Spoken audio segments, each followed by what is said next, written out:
Assalamualaikum warahmatullahi wabarakatuh. Alhamdulillah hari ini kita berjumpa lagi pada tema 2 subtema 1 yaitu mengenai cara tubuh mengolah udara bersih.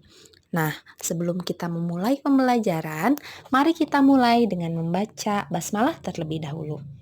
Bismillahirrahmanirrahim.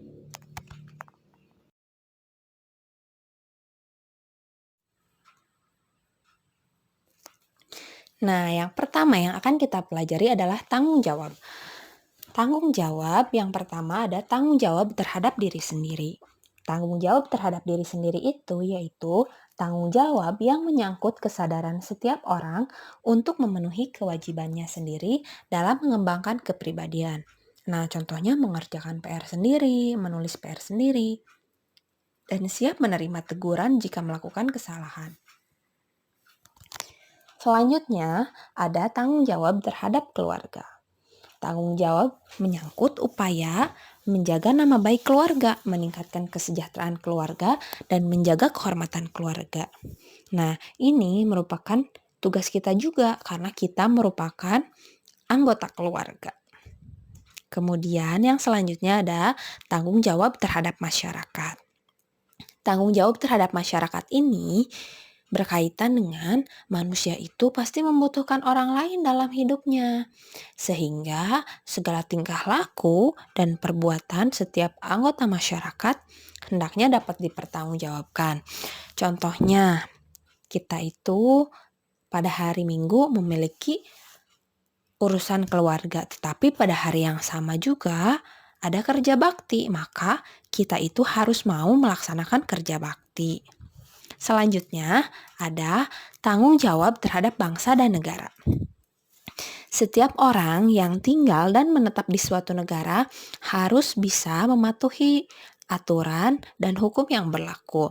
Nah, contohnya, untuk tanggung jawab terhadap bangsa dan negara itu, ada tim bulu tangkis berusaha sekuat tenaga mengharumkan nama Indonesia dengan memenangkan pertandingan. Jadi kita itu membela Indonesia.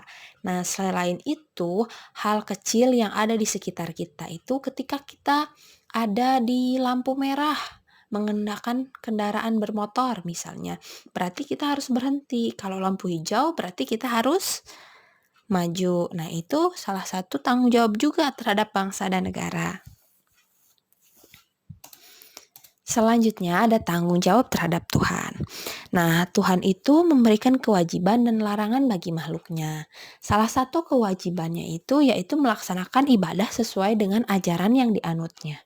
Jika kita beragama Islam, maka kita harus melaksanakan sholat 5 waktu. Dan itu karena itu merupakan kewajiban, maka itu harus kita laksanakan dengan sebaik-baiknya.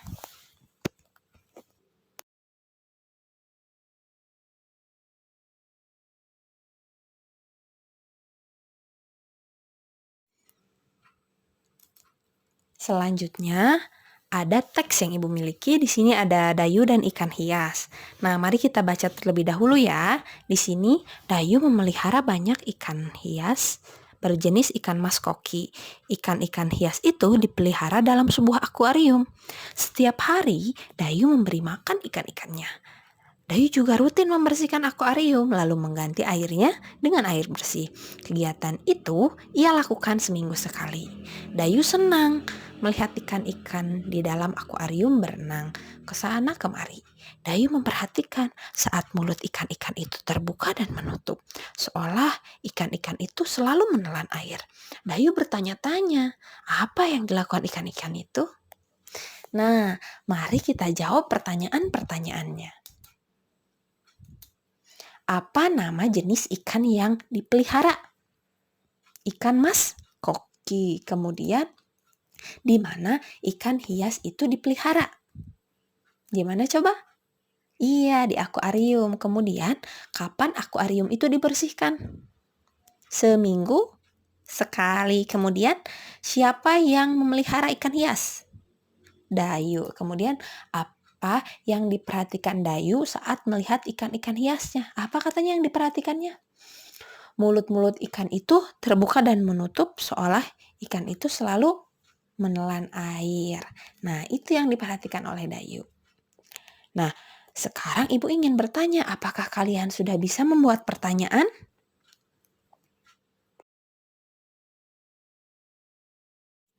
Nah, di sini terdapat beberapa pertanyaan yang harus kita jawab agar lebih memahami teks. Nah, jika ada pertanyaan-pertanyaan, kita harus tahu arah jawabannya. Misalnya, jika ditanyakan apa, biasanya menanyakan nama benda, sebab, akibat, judul, dan tema. Nah, kalau bertanya di mana, berarti itu menanyakan tempat. Nah, kita harus cari tempatnya di mana. Kemudian, jika menanyakan kapan, maka itu menanyakan waktu kejadian suatu peristiwa. Jika yang ditanyakannya siapa, berarti tokoh utama atau tokoh pendukung yang ada di cerita itu. Nah, jika ditanyakannya mengapa, berarti alasannya. Kemudian jika ditanyakan bagaimana, berarti cara membuat, proses, urutan, pendapat, atau sikap. Nah, jika ditanyakan berapa, berarti ditanyakannya itu jumlah atau banyak benda. Jadi, kalau misalnya kalian mau membuat pertanyaan, diperhatikan kata tanyanya ya.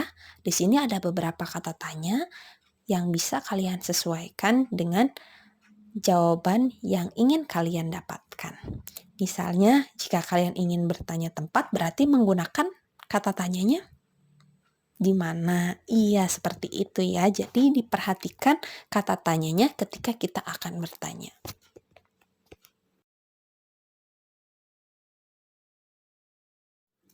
Selanjutnya yaitu ada alat pernapasan hewan. Yang pertama, alat pernapasan ikan. Ikan bernapas menggunakan insang. Ikan bernapas dengan cara membuka dan menutup insang. Air yang masuk melalui mulut akan dikeluarkan melalui insang. Nah, ini contoh ikan. Ketika airnya itu masuk ke mulut, nanti itu akan dikeluarkan melalui insang. Nah, itu cara bernapasnya. Kemudian, yang kedua ada alat pernapasan cacing tanah. Cacing tanah bernapas melalui permukaan kulit atau disebut juga dengan kutikula. Nah, di situ ada ya. Jadi, kenapa kalau misalnya cacing tanah itu ada di dalam tanah tapi bisa hidup? Karena mereka itu bernapas melalui permukaan kulit. Kemudian, kulitnya juga selalu basah karena itu cara mereka bernapas. Kemudian, yang selanjutnya alat pernapasan amfibi. Amfibi adalah hewan yang hidup di dua alam, yaitu darat dan air. Contohnya itu katak. Nah, ini katak ya.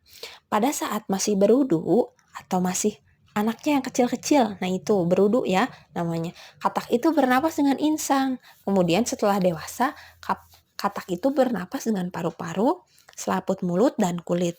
Nah, di sini bisa diperhatikan ya gambarnya. Ada selaput mulut, kemudian ada paru-paru, dan ada kulit. Selanjutnya ada alat pernapasan reptil. Reptil adalah hewan melata. Contohnya ular, kadal, cicak, buaya, kura-kura, dan juga komodo. Reptil itu bernapas dengan paru-paru.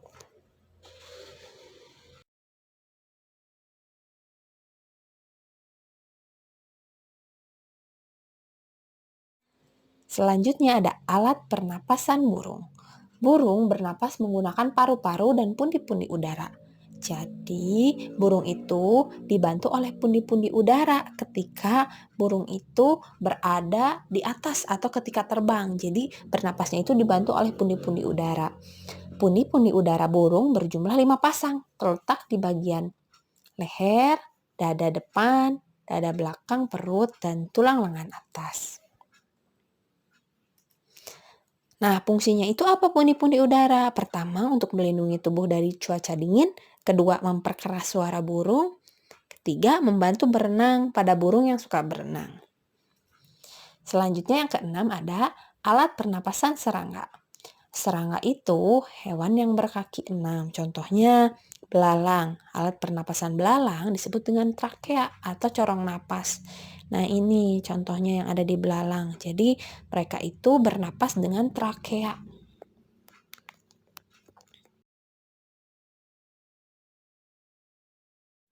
Alat pernapasan pada manusia. Nah, ini ada alat pernapasan pada manusia. Nah, yang pertama itu ada hidung atau rongga hidung.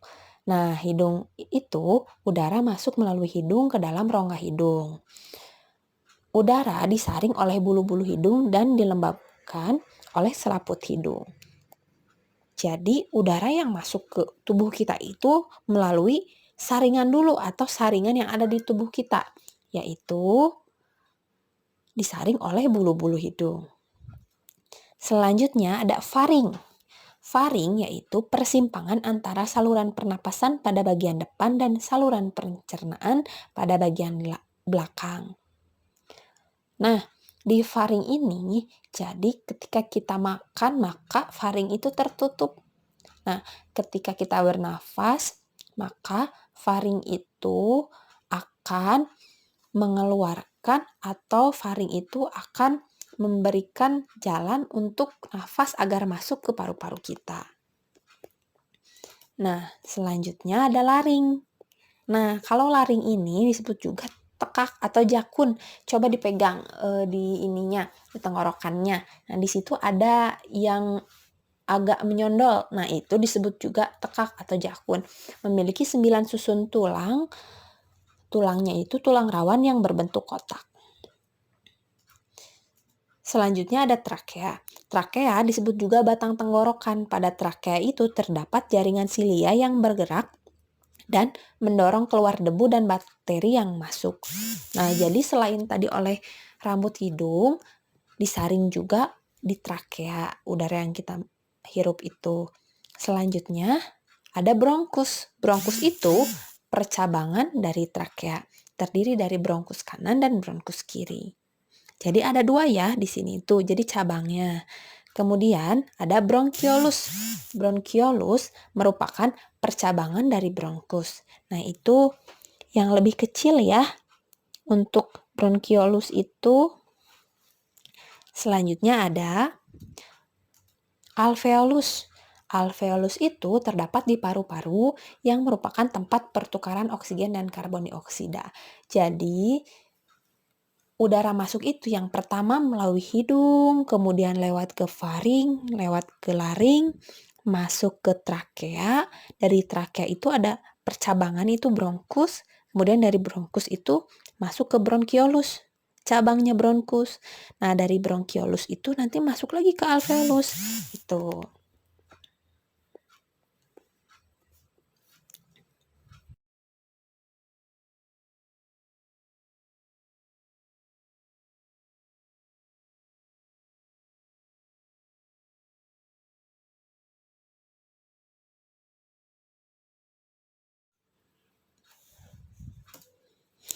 Selanjutnya, jenis-jenis kegiatan ekonomi masyarakat. Jenis-jenis kegiatan ekonomi masyarakat berhubungan dengan proses pemenuhan kebutuhan hidup. Nah, jenis-jenis kegiatan ekonomi yang pertama itu di bidang pertanian, bentuk kegiatannya itu bercocok tanam dan memanen hasil panen. Kemudian di bidang perkebunan itu menanam kopi, teh, kelapa sawit, tebu, dan karet. Selanjutnya di bidang peternakan itu membudidayakan hewan ternak. Kalau di bidang perikanan, membudidayakan ikan, air tawar, dan air laut.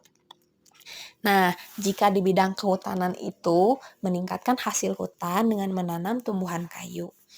Nah, di bidang perindustrian itu mengolah bahan mentah menjadi bahan jadi seperti pabrik garmen yang memproduksi kain. Selanjutnya ada pelayanan jasa. Nah, pelayanan jasa ini melayani masyarakat seperti perusahaan asuransi, bengkel, salon, ataupun pengacara. Selanjutnya, yang terakhir ada pertambangan. Nah, di bidang pertambangan ini menambang sumber daya yang tidak dapat diperbaharui biasanya. Nah, seperti emas yang ditambang oleh PT Freeport, kemudian ada gas bumi, batu bara, besi, tembaga, dan lainnya. Nada. Nada adalah bunyi yang getarannya teratur. Tangga nada adalah urutan nada yang disusun secara berjenjang. Nah, tangga nada itu dibagi dua, ada diatonis dan ada pentatonis. Nah, diatonis juga ada dua, ada diatonis mayor dan diatonis minor. Tangga nada diatonis mayor. Dalam seni musik, ada jenis tangga nada diatonis. Tangga nada diatonis ini terdiri dari 8 nada yang dibagi dalam dua jenis tangga nada, yaitu mayor dan minor. Nah, ini ya tangga nadanya itu. Ini tangga nada mayor, intervalnya itu 1,1/2, 1,1,1/2.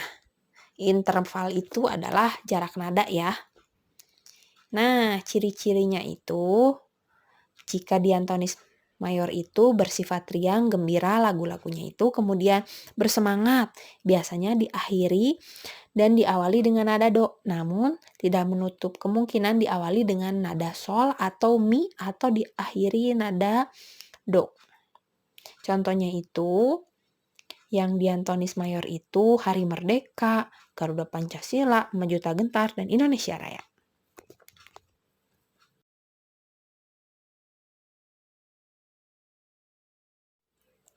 Selanjutnya ada tangga diatonis minor. Nah, tangga diatonis minor itu intervalnya atau jarak nadanya itu 1,5, 1,1,1/2, 1. Nah, ini tangga diatonis minor. Ciri-cirinya itu, yang pertama itu lagunya itu bersifat sedih, kemudian lagunya kurang bersemangat, kemudian yang ketiga melodi lagu diawali dan diakhiri nada 6 atau la, namun tidak menutup kemungkinan diawali nada mi atau diakhiri nada la. Nah, contoh lagunya itu lagu Syukur, Tuhan, dan Gugur Bunga. Nah, ini lagu-lagunya biasanya bersifat sedih ya.